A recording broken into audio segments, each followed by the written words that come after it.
buenas tardes. Me da mucho gusto estar hoy en esta linda tarde con ustedes y lo primero que quiero hacer es agradecerle mucho a la Universidad Autónoma de Nuevo León, a Mundo Sustentable y a Blacam la organización de este evento tan interesante que me parece que lo único que me parece mal es que yo no esté ahí con ustedes. Me encantaría estarlos acompañando y me encantaría estar compartiendo sus inquietudes, etcétera. Quiero saludar a mis amigos, desde luego, Carlos Gómez, Rubén Pesci y seguramente nuevos amigos que tendría en cuanto estuviera por ahí. Yo voy a hablar hoy sobre el paradigma ambiental y la sustentabilidad. Y hay un parrafito abajo que dice, hay un punto y una raya. Cuando preparaba yo esta ponencia, me acordé de una canción de Soledad Bravo que se llama justamente Punto y Raya. Y ya verán por qué se llama Punto y Raya y por qué me lo recordó Soledad Bravo. Muy bien. ¿Me pueden pasar la siguiente diapositiva, por favor? Bien, de lo que voy a tratar es de plantear un desafío para el bien común. Un desafío que es importante que enfrente el bien común y que se refiere a que el pensamiento ambiental está fragmentado y desconectado. Pensamiento ambiental sensulato. Y esto nos ocasiona una serie de problemas de coordinación, planeación y proyectación muy interesante. Esta fragmentación y desconexión del pensamiento ambiental creo que es la principal amenaza y obstáculo para lograr un pacto social y cultural en torno a la conciencia patrimonial, a la sustentabilidad y al desarrollo de una visión transversal.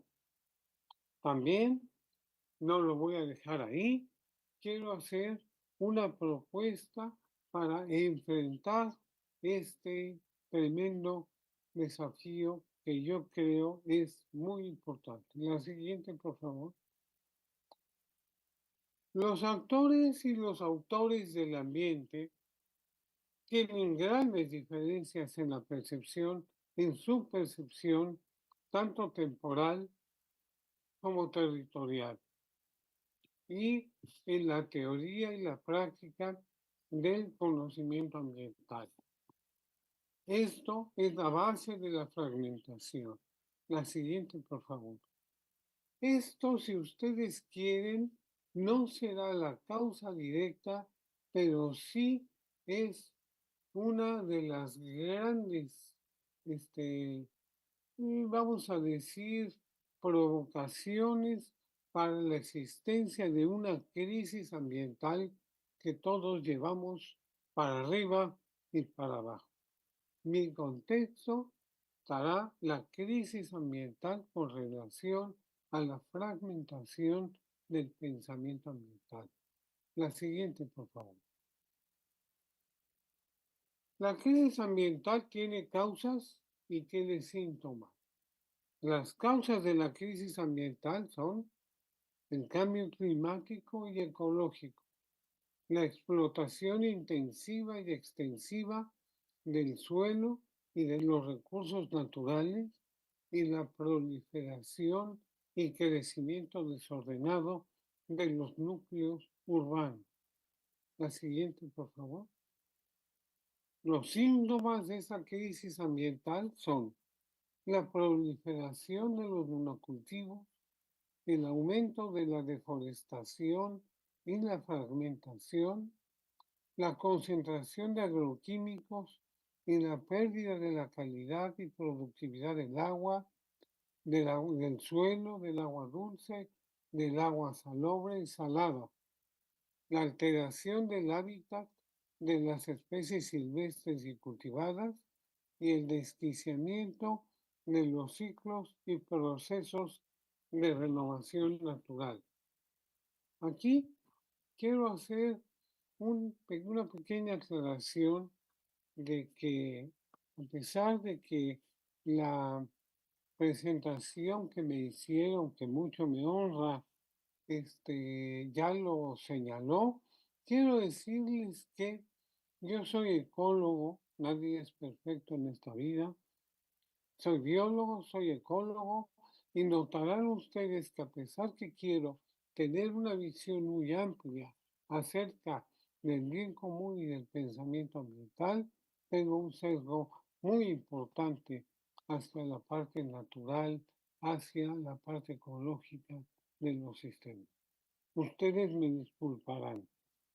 Bien, siguiente, por favor.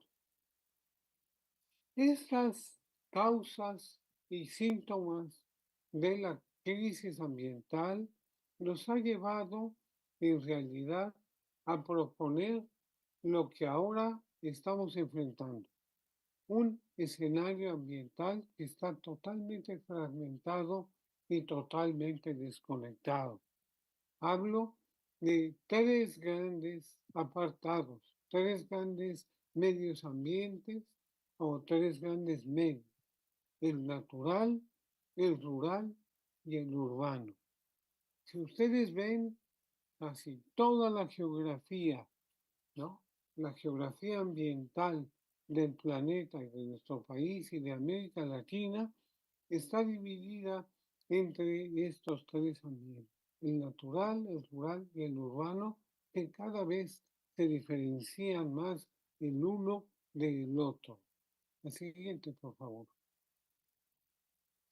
Tal vez el mejor ejemplo, y esto lo voy a trabajar un poco más adelante, de ese fraccionamiento y aislamiento es el ambiente urbano.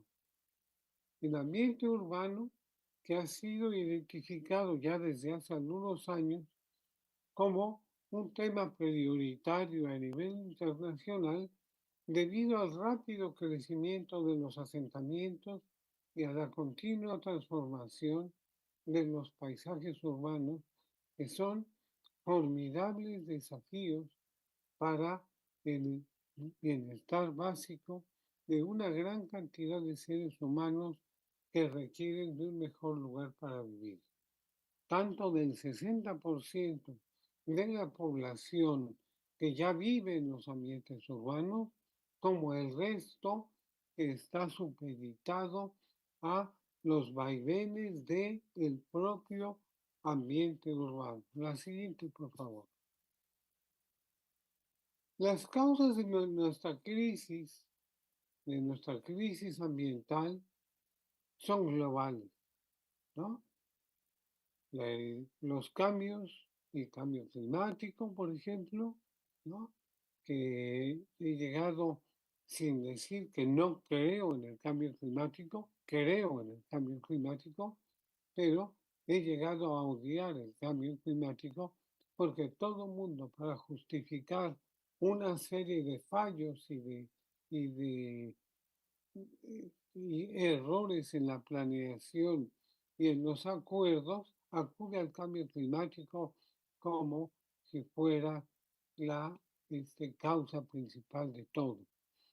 Bien, pero estas causas son globales y dependen de acuerdos internacionales que tienen como fin detener y mitigar ese cambio climático que es causa de la crisis ambiental.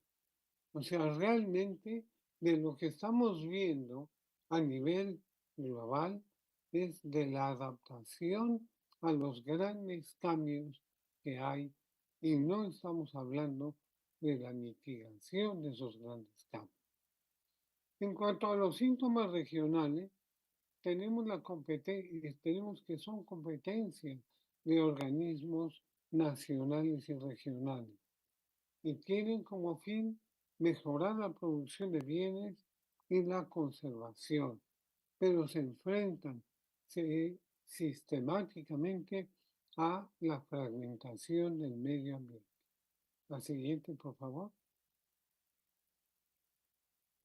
Creo que ante esta crisis ambiental, que es una crisis que empieza por ahí, fuertemente por ahí en la década de los 60, 50, 60 del siglo pasado, ha sido paliada, ha sido manejada por una iniciativa internacional y nacional que es la más extendida en todo el mundo para la conservación y el manejo de los recursos naturales y que es el programa de áreas naturales protegidas de la biodiversidad, la diversidad cultural y el patrimonio natural y cultural. Estas áreas naturales protegidas se han extendido y han sido y son hasta el momento la solución más socorrida para preservar los valores del medio ambiente.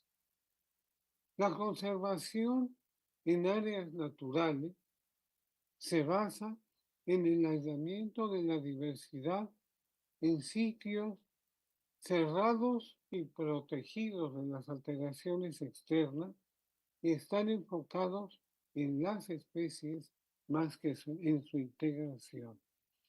Cuando digo que están aislados y cerrados, estos áreas naturales protegidas abonan y avanzan más en el sentido de la fragmentación del medio que en la integración del medio. Y cuando digo que están más enfocadas en las especies que su integración, es otro de los factores que ha contribuido a la fragmentación de nuestro medio ambiente. Enfocarnos solo en las especies y ignorar o dejar o soslayar los procesos de integración y los resultados de la integración de los conjuntos de especies. Lo voy a aclarar un poco más adelante. La siguiente, por favor. A nivel de todo el mundo, tenemos que las áreas naturales protegidas han proliferado. En este mapa muy rápido de todo el planeta vemos que desde el verde oscuro, que tiene más de 35 áreas naturales protegidas, hasta las zonas amarillas que tienen de 1 a 4, hace que veamos que esto ha sido más extendido en todo el mundo que cualquier más, me iba a decir una mala palabra, pero se ha extendido como la pandemia. O sea, realmente las áreas naturales protegidas que todavía tienen y tienen defensores muy acérrimos, están ahí, tienen valor, son importantes, pero en este momento empiezan a ser un obstáculo para la integración del medio fragmentado. La siguiente, por favor.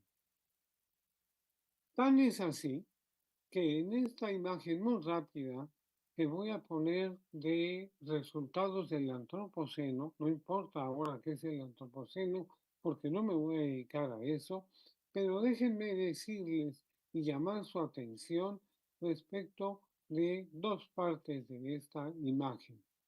Una parte que queda en la parte izquierda baja, en donde muestra que todas las especies, tanto marinas como terrestres, han ido disminuyendo en su cantidad con el tiempo. O sea que tenemos, sí, realmente una pérdida de especies. Hay una pérdida de la biodiversidad. Las especies no son solo la biodiversidad, es más complejo que eso y se los mostraré un poco más adelante. Pero también quiero mostrarles que en el lado derecho superior, en el ángulo superior derecho, está indicado en una gráfica que se llama domesticación del planeta, una cifra que es una cifra aterradora.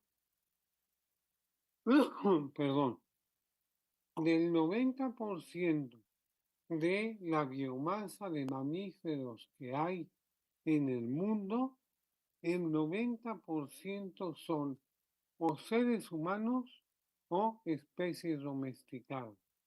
Solo 10% corresponde a mamíferos nativos del planeta.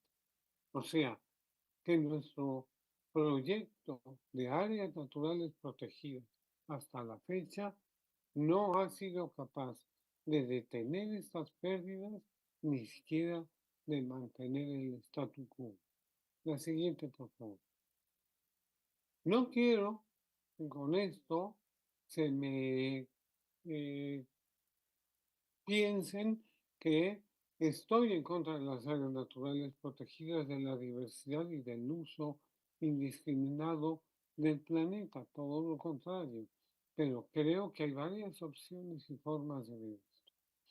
A pesar de la crisis ambiental, a pesar de la situación que estamos viviendo, la diversidad en términos generales en el planeta se ha mantenido alta. O sea, si vemos el resultado que tenemos ahora y los efectos y los síntomas y las causas de la crisis ambiental, nos vamos a dar cuenta de que todavía tenemos, a pesar de ello, una diversidad que sorprende por su importancia. ¿Por qué sucede esto?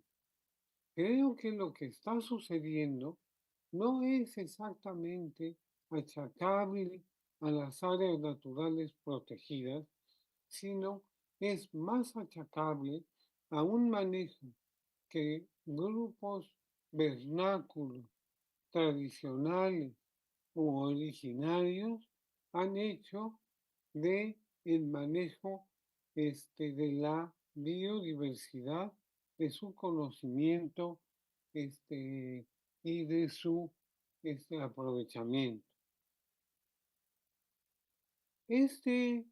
La diferencia con nuestros sistemas actuales es que estos sistemas tradicionales, muy antiguos, que están distribuidos en muchas culturas muy antiguas de todo el mundo, está basado en el cambio constante del medio ambiente y en la resiliencia del medio ambiente.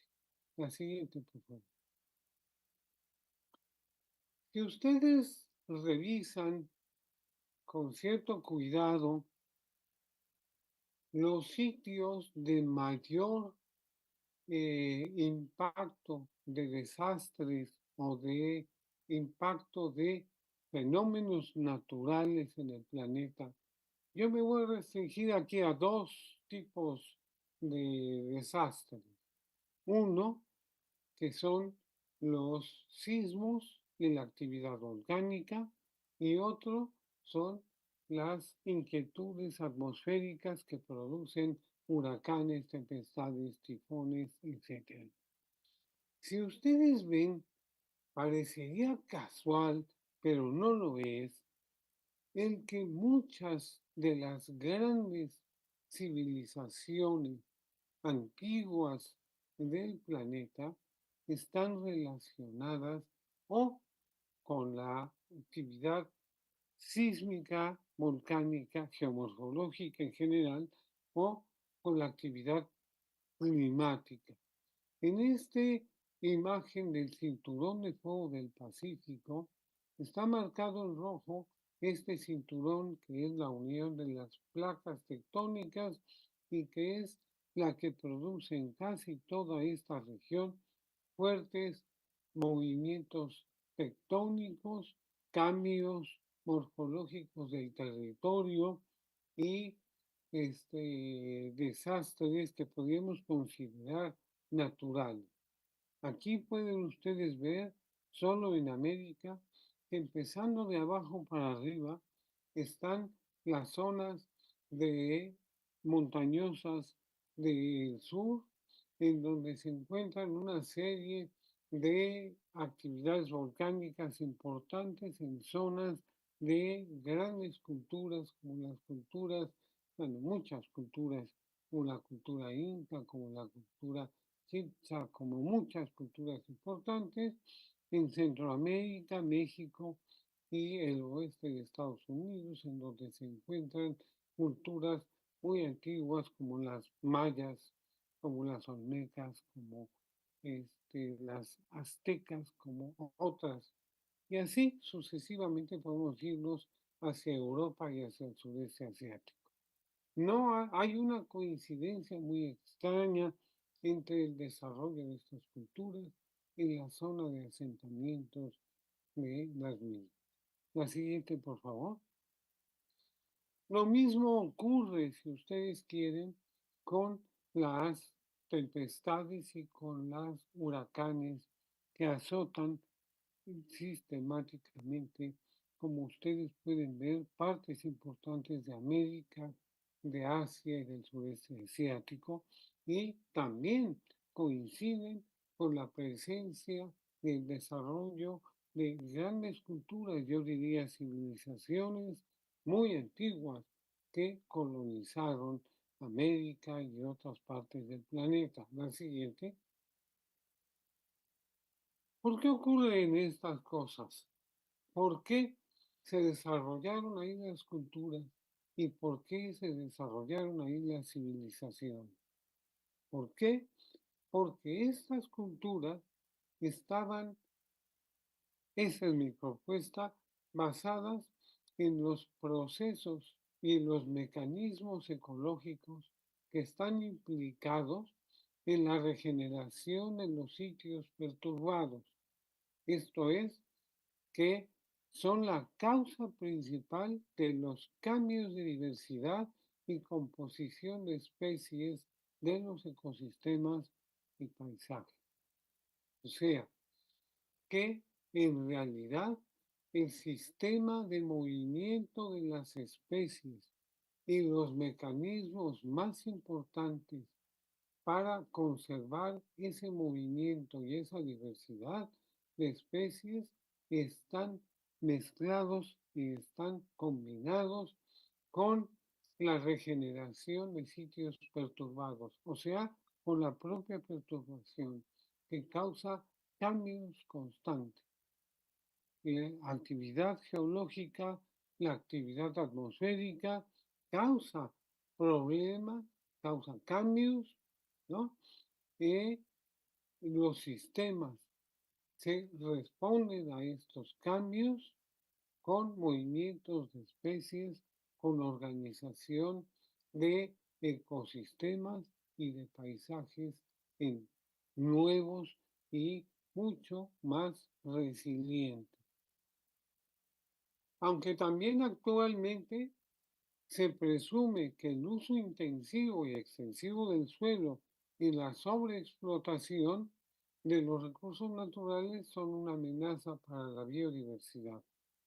Es verdad, pero les conmino que nos quedemos con el primer párrafo de esta diapositiva.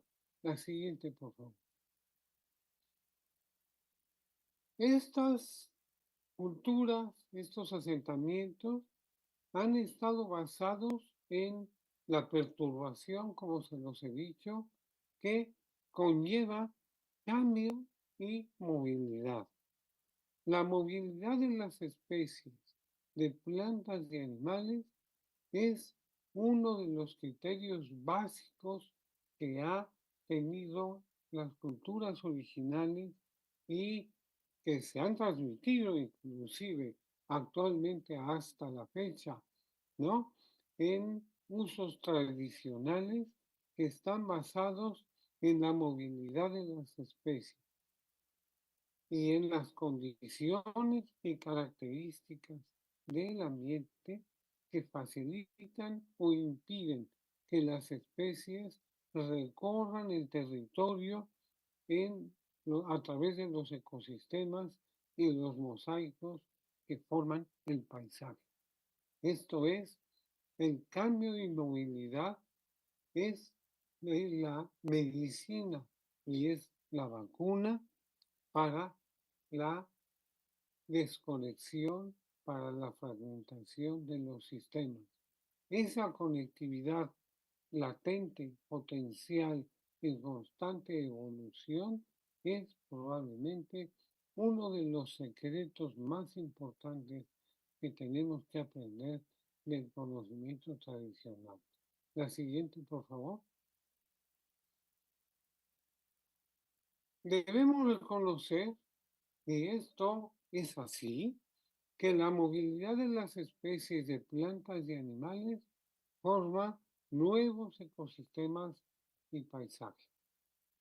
Déjenme decirles que esto se contrapone mucho a la idea que tenemos que desarrollamos en las áreas naturales protegidas de conservar la naturaleza organizada en ecosistemas y paisajes de manera estática y estable, cuando en realidad ha estado siempre sometido a una perturbación que las impele a formar nuevos ecosistemas y nuevos paisajes.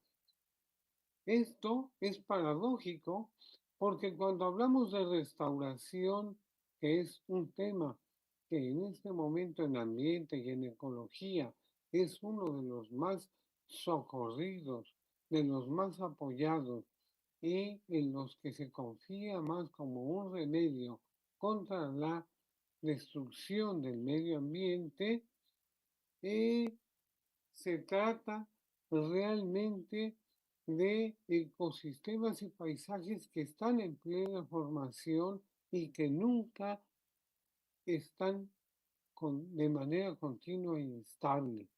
Esto es, el cambio es constante y creo que en ese cambio de ecosistemas y paisajes está en la intervención humana y la intervención de los sistemas naturales combinados en una unidad que llamaremos más tarde paisaje y que les diré algunas cosas al respecto.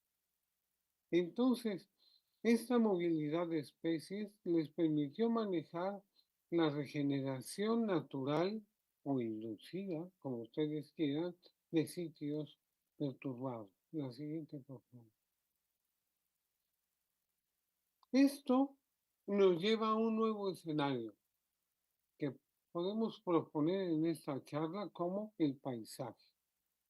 El paisaje, que es uno de los términos que surge del arte hace mucho tiempo, de la percepción, de la sensibilidad de la gente con respecto a la naturaleza, va tomando forma y va tomando forma histórica y geográfica a través de la historia ambiental, de la naturaleza, de la relación del hombre con la naturaleza, podemos aseverar que es el arreglo más fino de la diversidad. La diversidad va desde los genes, va desde las especies, va desde las poblaciones, las comunidades, los ecosistemas, y creo que tenemos que empezar a abordar, aunque no tengamos todas las informaciones en mano, las posibilidades de abordar y de planear con respecto al paisaje. Repito, creo que es el arreglo más fino de la biodiversidad, porque es la estructura más diversa, porque está formado por especies cuyas historias de vida se acoplan en el tiempo y en el espacio, dando al paisaje una enorme capacidad para adaptarse a los cambios, de las condiciones del territorio ambiente que ocurren constantemente por efecto de las perturbaciones. ¿Qué es un paisaje? Un conjunto de ecosistemas enlazados en un mosaico. Ecosistemas que a su vez son mosaicos de poblaciones, etcétera. Pero en el paisaje lo podemos ver como un gran mosaico de ecosistemas que se está moviendo constantemente. Ustedes recordarán un aparato que usábamos en física en el Paleozoico cuando nos enseñaban física eh, en la secundaria, en la escuela secundaria, que se trataba del calidoscopio. Calidoscopio es un juego de óptico que cada vez que uno giraba el tubo cambiaba completamente con los mismos elementos, cambiaba completamente la estructura que veía y casi nunca se repetía una de esas estructuras. Imagínense que ese mosaico es el paisaje. Entonces, podemos decir que es el arreglo más fino de la diversidad porque en el paisaje se resume la historia de la diversidad y de la naturaleza. La siguiente, por favor. Una alternativa, eso es lo que tenemos. Tenemos fragmentación, tenemos un conocimiento vernáculo basado en parámetros que nosotros no estamos empleando para detener el deterioro y para abonar a la integración del medio ambiente. El medio ambiente, la integración del medio ambiente no es un desideratum de las tendencias actuales del desarrollo del pensamiento ambiental. Sí fue en el pensamiento vernáculo, pero en el pensamiento científico hasta el momento podría decir que no lo es. Ahora, ¿qué alternativa tenemos ante esta situación de crisis, fragmentación del pensamiento, del paisaje, de la biodiversidad? Tenemos una alternativa para esa fragmentación de la percepción, del conocimiento y del manejo para el bien común.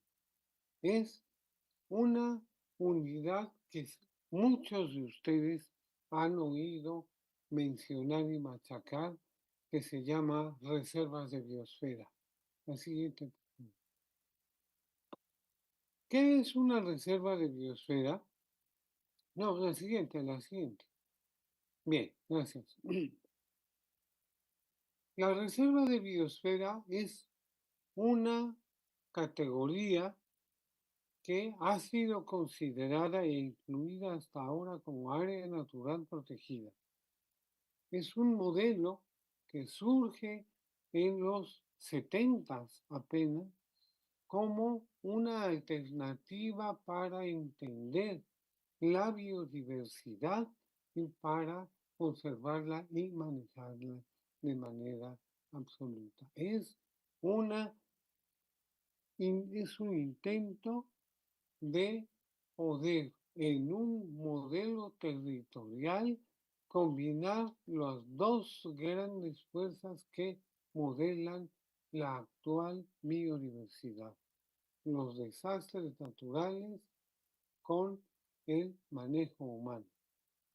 Bien, esto se reúne en una maravillosa unidad llamada Reserva de Biosfera, que es un modelo territorial que tiene tres zonas, que se divide en tres zonas. Una zona núcleo donde se concentra una gran diversidad natural.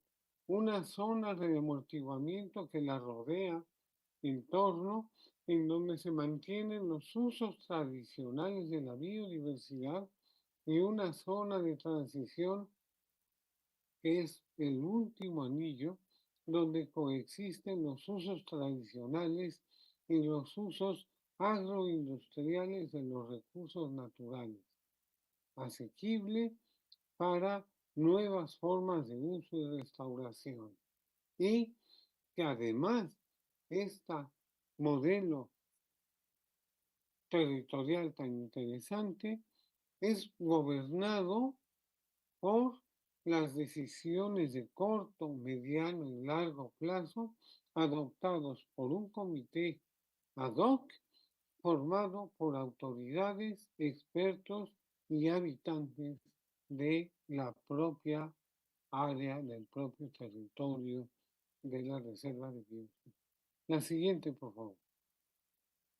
Esto es un esquema de una reserva de biosfera, más conocido como el huevo frito, porque tiene cara de huevo frito, ¿no? Y ahí verán ustedes cómo se divide territorialmente la reserva de biosfera. La zona de núcleo, la zona de amortiguamiento que le rodea y la zona de transición al final. De tal manera que se mantienen estas tres áreas que representan de alguna manera el presente de la diversidad en el núcleo, el pasado en la zona de amortiguamiento y el futuro en la zona de transición. La siguiente, por favor. Las reservas de biosfera con este sistema de gobernanza comunitaria en donde hay un diálogo permanente y una discusión y una aportación de los distintos sectores, tanto de los usuarios, habitantes, los técnicos, los científicos, las autoridades encargadas de la planeación, de tomar las decisiones respecto al futuro de ese territorio y de sus tres zonas en donde se dirime la diversidad.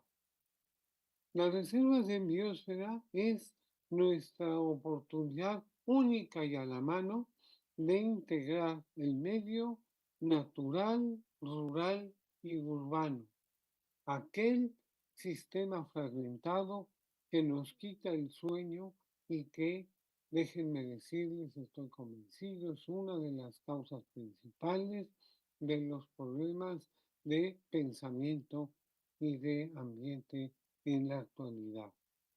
Es una forma única de cambiar nuestra visión para manejar el medio ambiente y eliminar ese fraccionamiento y aislamiento del pensamiento debido a que abarcan actualmente a los ecosistemas y paisajes más representativos del planeta, al éxito que han tenido a lo largo de los años conservando la diversidad, la disponibilidad de recursos naturales en la producción de alimentos y a su destacado papel en la generación de conocimiento científico y en el acopio de conocimientos vernáculos que le han permitido innovar métodos y técnicas de restauración de ecosistemas y paisajes perturbados.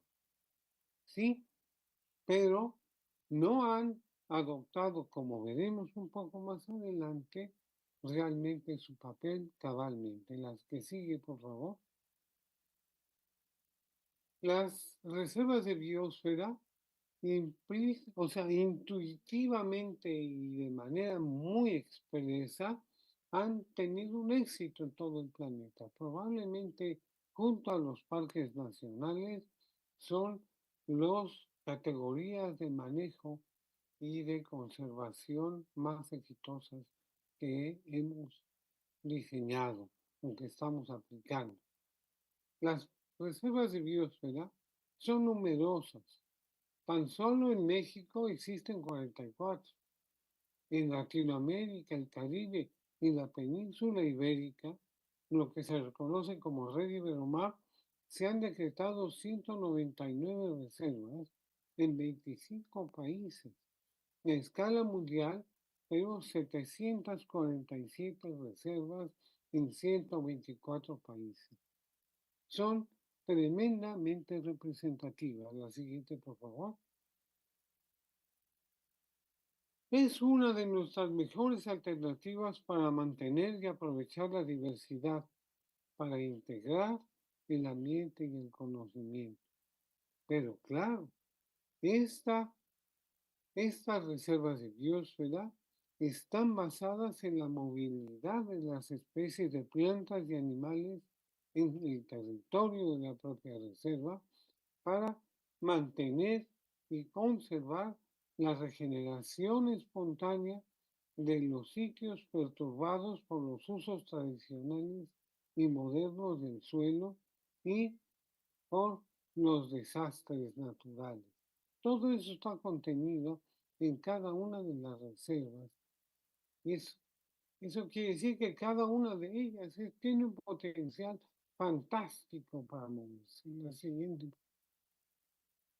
El ambiente urbano, tal vez el más destacado en este esquema de aislamiento ambiental entre lo natural, lo rural y lo urbano, es sin duda el que más nos llama en este momento la atención, a pesar de la importancia que muchos le dan a el ambiente natural o al ambiente rural.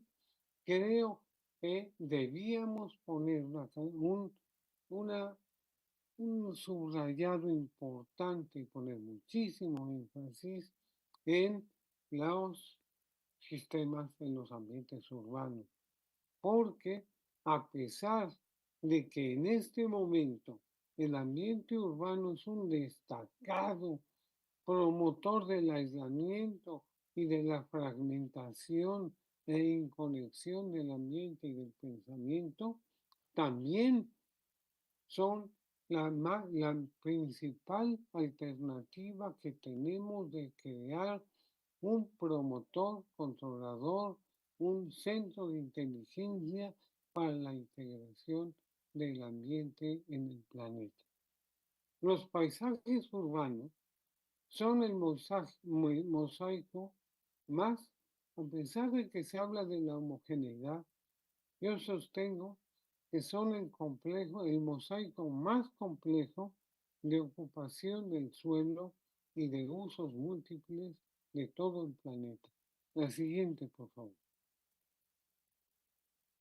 La urbanización es un proceso global, multidimensional que se manifiesta en densidades de población muy altas que evolucionan con rapidez y cambian de emplazamiento, especialmente con las migraciones de campo hacia zonas urbanas, que inciden en la forma de ocupar el territorio y de utilizar los recursos de la biosfera y en las variedades de prácticas culturales asociadas.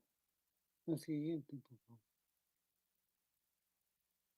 La distribución de las ciudades, y aquí nada más pongo un ejemplo de un mapa de INEGI de la distribución de núcleos urbanos de 250,000, de 50,000 a habitantes para arriba, y pueden ustedes ver que la densidad que tenemos de centros urbanos nos hace prever que estos deben tener un papel negativo y positivo importantísimo en el resto del ambiente de una región, de un país y del planeta completo.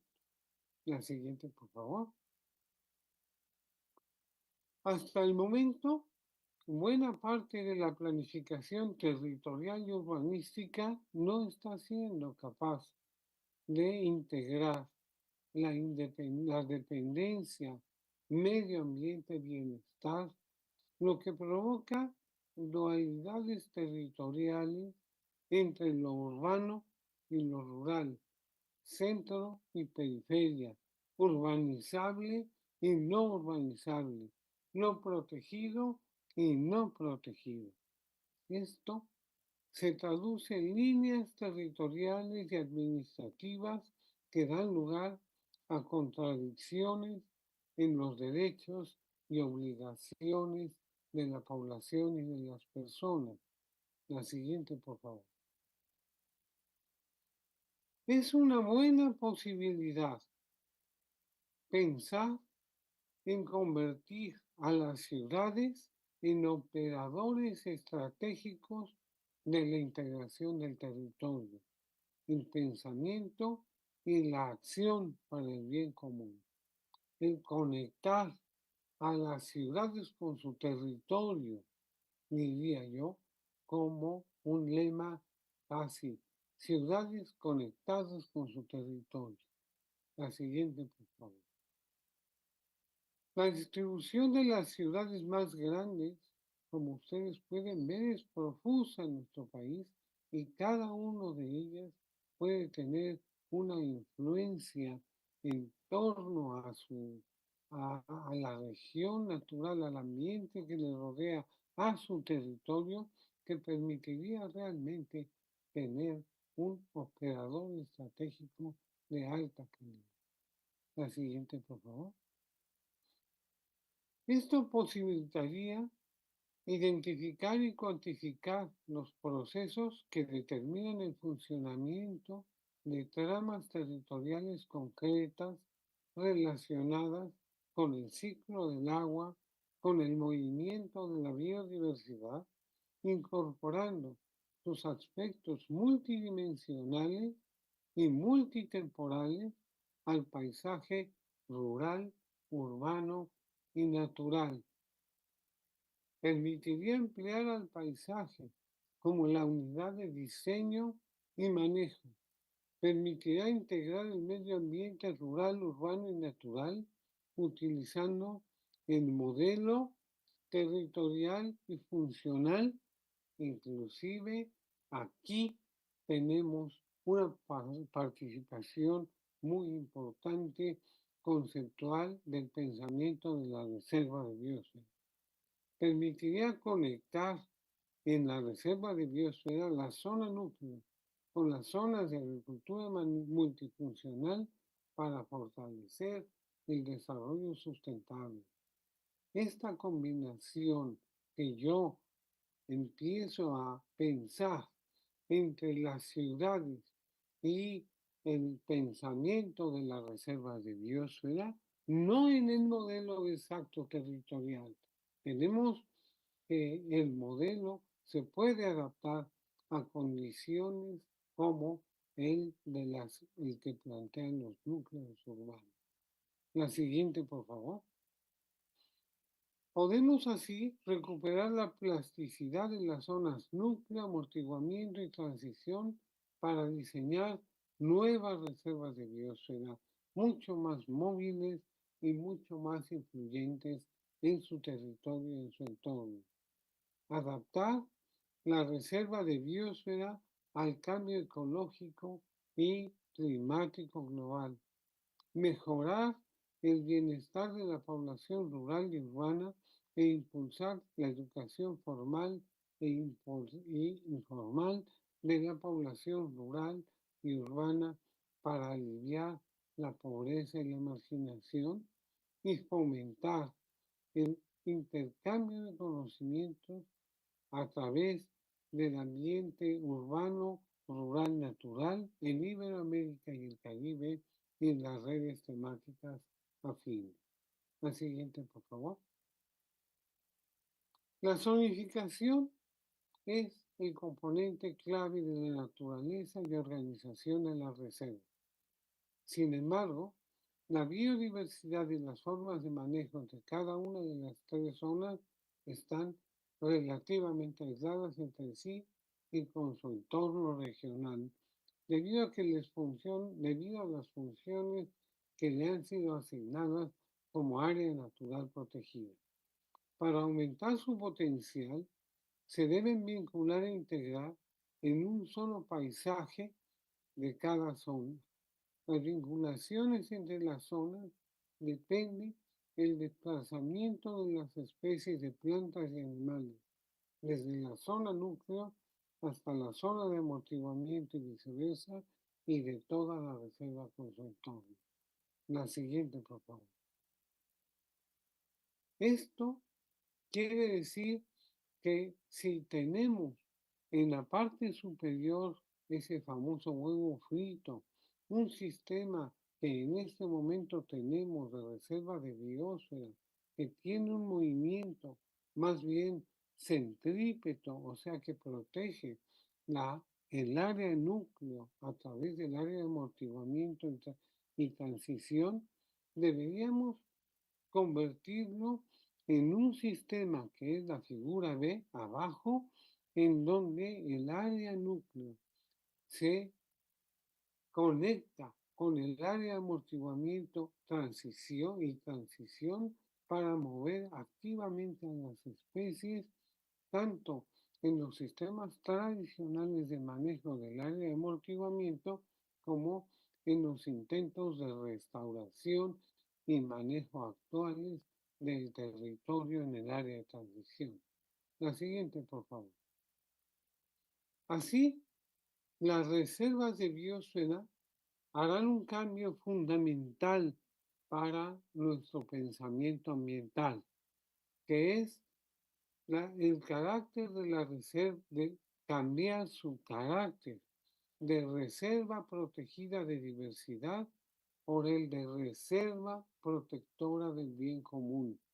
Esto es, de protegerse a sí misma a proteger a la región en un sistema abierto, conectado y móvil de la diversidad y de los paisajes. La siguiente, por favor. Las tareas que son conservar y manejar la diversidad en sistemas abiertos como este que acabo de describir y otros que podamos diseñar para las ciudades, transformar a cada reserva de esas muy numerosas en todo el planeta en centros de desarrollo regional. La siguiente, rescatar el conocimiento vernáculo en cada una de las reservas a través de un famoso diálogo de saberes entre lo científico, lo técnico, lo social, lo natural, para poder hacer de la tradición la innovación, crear sinergias entre el metabolismo social, la ecología del paisaje y la proliferación de la biodiversidad para crear paisajes resilientes o para facilitar que los paisajes adquieran la resiliencia que les es propia y usar esas distintas escalas territoriales y temporales del paisaje para lograr una gran integración. La siguiente, por favor. Se trata de modelar el territorio de dentro hacia afuera, hacer que los espacios protegidos sean espacios protectores, en un nuevo alcance de las reservas de biosfera del mar, que es lo que yo estoy proponiendo en este momento como gran alternativa. La siguiente. Es modelo de respuesta para cambiar el cambio. La red Iberomar se puede transformar y se está transformando así en una red de inteligencia ambiental para la regionalización debido a su larga experiencia, a su organización en redes, a su dominio del entorno regional, a su impulso a la integración del ambiente urbano, rural y natural y a facilitar la movilidad de las especies en el territorio. La siguiente. Para terminar, les dejo algunas ideas y algunas relaciones para pensar. Diversidad y percepción es igual a paisaje. Participación y percepción es igual a patrimonio. La nostalgia es el temor al cambio y a la innovación. Necesitamos ciencia reorientada y necesitamos pensar en un patrimonio paisaje para todo nuestro sistema ambiental. La siguiente. Esto me recuerda el lema que en el 2010 tuvo el primer Congreso Iberoamericano de Reservas de Biosfera, todas las manos, todas las voces. Que necesitamos todas las manos y todas las voces. Como ustedes comprenderán, esto me recordó muchísimo esa canción de Soledad Bravo de Punto y Raya. El que no la conozca debería oírla porque es una canción muy inspiradora de la fragmentación y de la integración, de la que he estado tratando de dar algunas explicaciones y de causar algunas confusiones durante mi charla. Muchas gracias.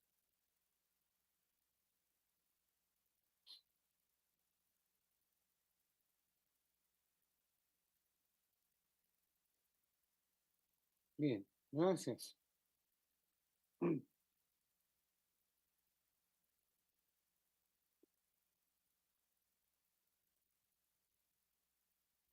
Aquí estamos en primera fila escuchándote, gozando tu conferencia.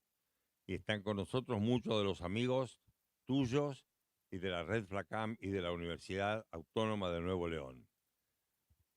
Creo que lo más importante que sigue a esto es que el público presente te haga preguntas. ¿Qué te parece? ¿Estás de acuerdo? Me parece perfecto. Bueno. Ojalá sean provocadoras. Muy bien, muy bien. Bueno, a ver, ¿quién desea hacerle preguntas al doctor Sergio Guevara? Me permito provocarlo simplemente con una reflexión. ¿Lo que dijo Sergio Los es lo mismo que está diciendo Sergio Guevara? ¿O lo que dice Sergio Guevara es lo mismo que dijo Sergio Los? Ciudades pequeñas y medianas en un territorio equilibrado, vistos transversalmente, donde el paisaje igual a patrimonio o patrimonio igual a paisaje, de alguna manera rearticulan una red de posibilidades para la vida humana. ¿Qué opinan ustedes? ¿Qué quieren preguntar?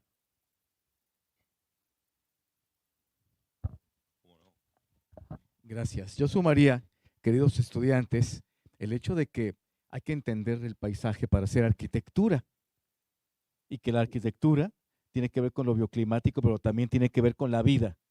Y el maestro, porque es un maestro, el doctor Sergio Guevara Sada, vaya que conoce de esto y yo diría que aprovechemos su presencia. Te mando un abrazo a ti y a tu señora, querido Sergio. Muchas gracias, Carlos, igualmente. A ver, pregunten. ¿Ustedes creían que la naturaleza era tan importante para la arquitectura? Confiésenlo. ¿Lo era o no lo era hasta ahora? Hay alguien que dice que sí por allá. ¿Por qué no quieres opinar? Opina, vamos. Bueno. Abiel, ¿quieres intervenir aquí?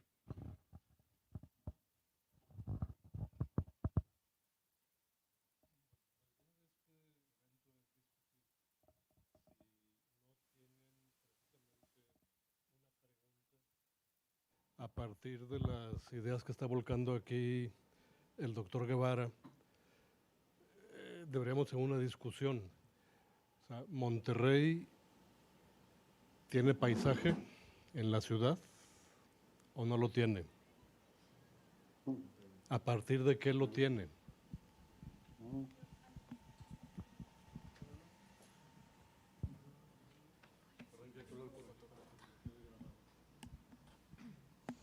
Yo tengo una pregunta, bueno, no, sí, es como una pregunta, no sé. ¿Cómo?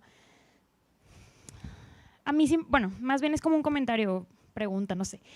A mí siempre me ha parecido como un tema complicado, el tema como del paisaje y de la preservación pues de todo el área verde, ¿no? En la ciudad, y siempre he tenido como que esa duda de si realmente es algo posible. Como que, por ejemplo, en mis clases en donde hemos tocado el tema del urbanismo y de preservar las áreas verdes, siempre siento que, o sea, siempre tengo esta duda en mi cabeza de si realmente es algo que fuera posible para una ciudad como Monterrey, que es una ciudad bueno, no debería, pero pareciera ser por y para los carros y por y para las edificaciones. Entonces, como que me gustaría saber la perspectiva que tiene el doctor respecto a si, qué tan posible o probable es que en serio este tipo de cosas se puedan hacer en un futuro y a qué plazo se podrían hacer, como medio plazo, largo plazo. ¿Es algo posible realmente regenerar una ciudad de tal manera? Sí, bueno, sí, es una pregunta interesante, es una pregunta provocadora. Claro que se puede hacer, claro que se puede emprender ya, claro que lo podemos emprender cada uno de nosotros ya, ¿no? Creo que Monterrey, como muchas otras ciudades, está aislada de su entorno. A ver, simplemente estoy pensando en esta área natural protegida de Cumbres de Monterrey, ¿no? Que está muy cerca de la ciudad y completamente aislada de la ciudad. No debía haber una conectividad, un flujo desde estas zonas, ¿no? Como Cumbres de Monterrey y como otras zonas que hay por ahí, hacia el interior de la propia ciudad, a través de corredores, de conectores en áreas verdes, en parques, en sitios abandonados, baldíos, etcétera, que permitieran que las especies solas fueran conectándose, movilizándose, ¿no? Y que respetásemos esos resultados de una buena conectividad de la ciudad con su territorio y sobre todo con partes críticas del territorio como es Cumbres de Monterrey. ¿Se puede? Sí se puede. Creo que el diseño de los conectivos para garantizar la movilidad de las especies de la zona urbana para afuera y de fuera para la zona urbana causarían inmediatamente un resultado fantástico para toda la población y que se iría multiplicando de una manera que no me atrevería en este momento ni siquiera a vaticinar. Esto me recuerda a algunos osos que ahora están bajando a la ciudad de Monterrey, ¿no? Algunos que han descubierto hasta las albercas de las casas de la ciudad de Monterrey. Lo vi recientemente en las noticias, que ellos sí están inaugurando una conectividad que nosotros estamos considerando como una cuestión muy casual. Habría que ver si podemos tener una conectividad de animales de tal tamaño. Imagínense si no podemos con aves, con insectos, con murciélagos, con una serie de cosas que aunque son pequeñas, están ocultas, a corto plazo, producen grandes cambios. Entonces, si queremos facilitarles, encontremos los obstáculos que tienen para moverse dentro y fuera de la ciudad. Y esto se puede hacer como un voluntariado, se puede hacer como un programa de planeación municipal de manera muy importante, muy sencilla, porque no hace falta cambiar ni la forma de vida, ni la forma, ni el trazo inclusive de la ciudad, si somos lo suficientemente ingeniosos para proporcionarles los factores de movilidad que hace falta. ¿Alguien quiere comentar algo?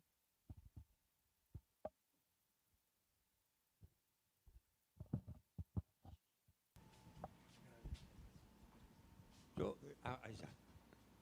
Gracias. Muy buenas tardes. Disculpe, doctor. Tenemos una pregunta, los alumnos. Nosotros residimos en Monterrey y hemos notado que hay crisis de aire limpio y no sabemos cómo resolver ese tema nosotros como arquitectos cuando empecemos a construir. Es amor-odio nuestra carrera porque construir también es destructivo.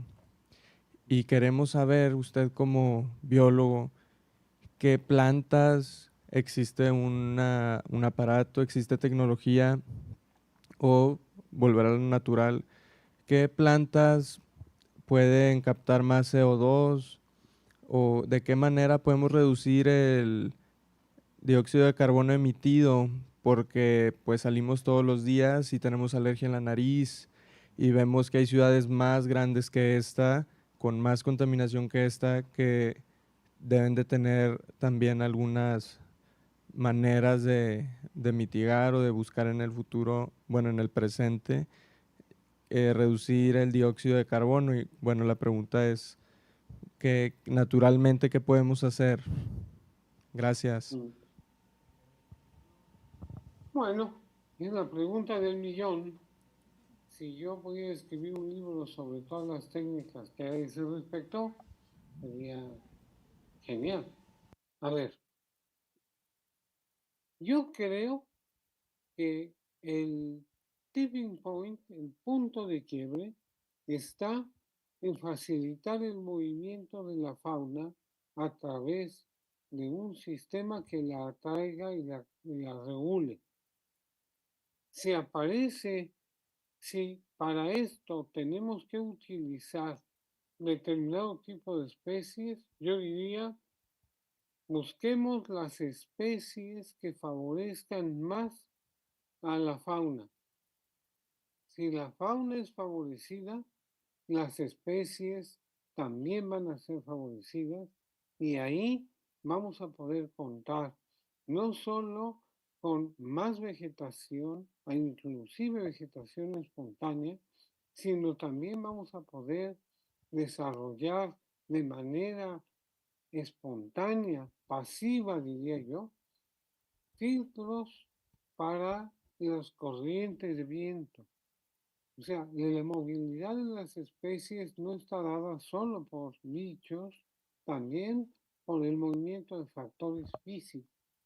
El movimiento y la conducción de corrientes de aire dentro de la ciudad y pasarlas a través de cortinas rompevientos de árboles que además atraigan especies, harían realmente que fuéramos creando un bioclima dentro de la ciudad con respecto a las nuevas construcciones y planteamientos que pudieran, aunque parece utópico, que pudieran ir conduciendo la calidad del aire, pero también que pudieran ir mitigando cambios térmicos tanto de calor como de frío y que pudieran a su vez crear una sensibilización de la población que nos urge tener muy importante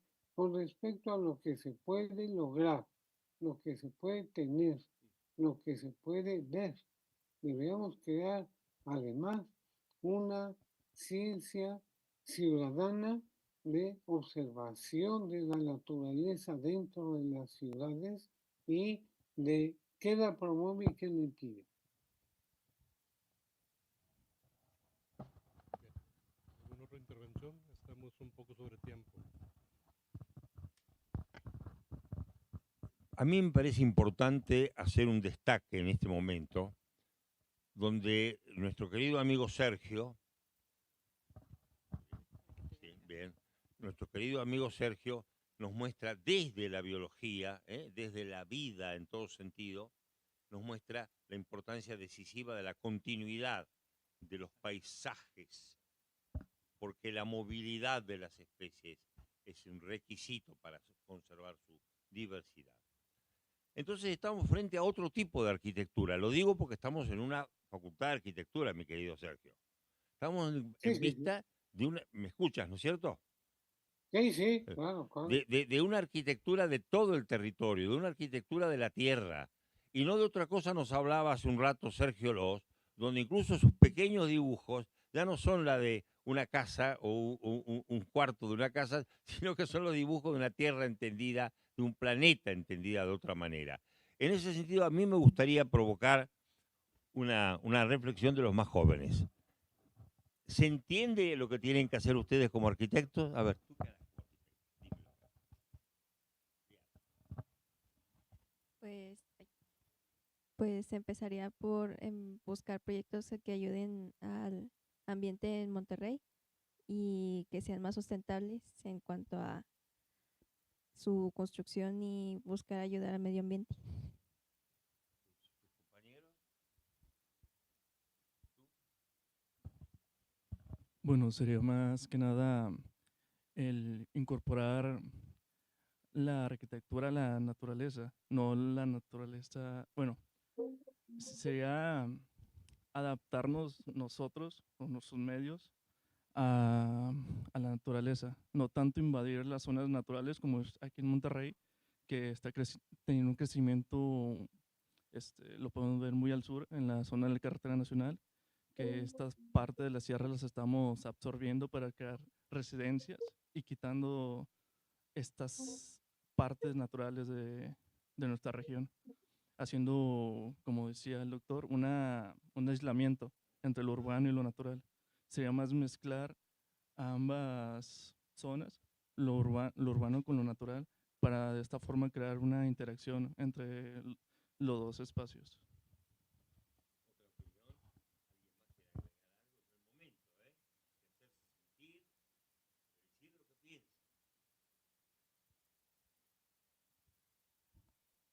Si me permite hacer Sí, además, una intervención. piensen en la idea de que cómo hacemos para que las ciudades, cada una de las ciudades, sea un operador estratégico de la integración del territorio. Entonces, no solo pensar de afuera para adentro, sino de adentro para afuera también. Bien, entre muchos conceptos que comentó Sergio, creo que hay uno en su último discurso que es fundamental para todos: sensibilización. Si no nos sensibilizamos a lo que tenemos, si no lo conocemos, no podemos proyectar.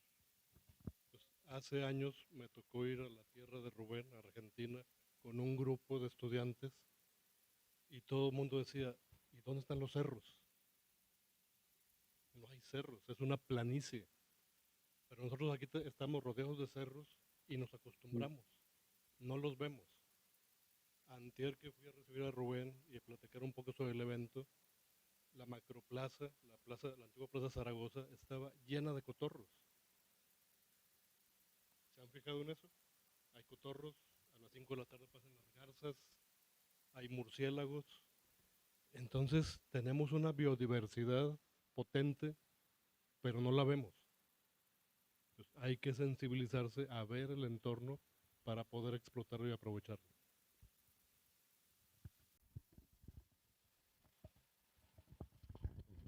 Bien, como uno de los responsables de este encuentro, Sergio, que bien ha puesto la UNL como el 01, porque haremos otros en otros lugares de FLACAM, en todas partes de México.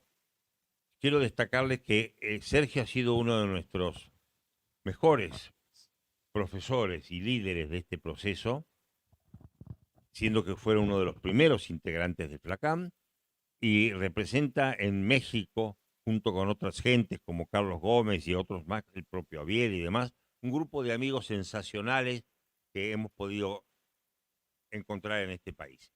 Estamos hablando con las autoridades de la Universidad Autónoma de que esto sigue, que hay otras cosas para hacer. Y vamos a hacerlo con más colaboraciones, con más. Ahí tenemos una inefable gestión de Carlos Gómez y ahora tenemos ya también con la propia universidad.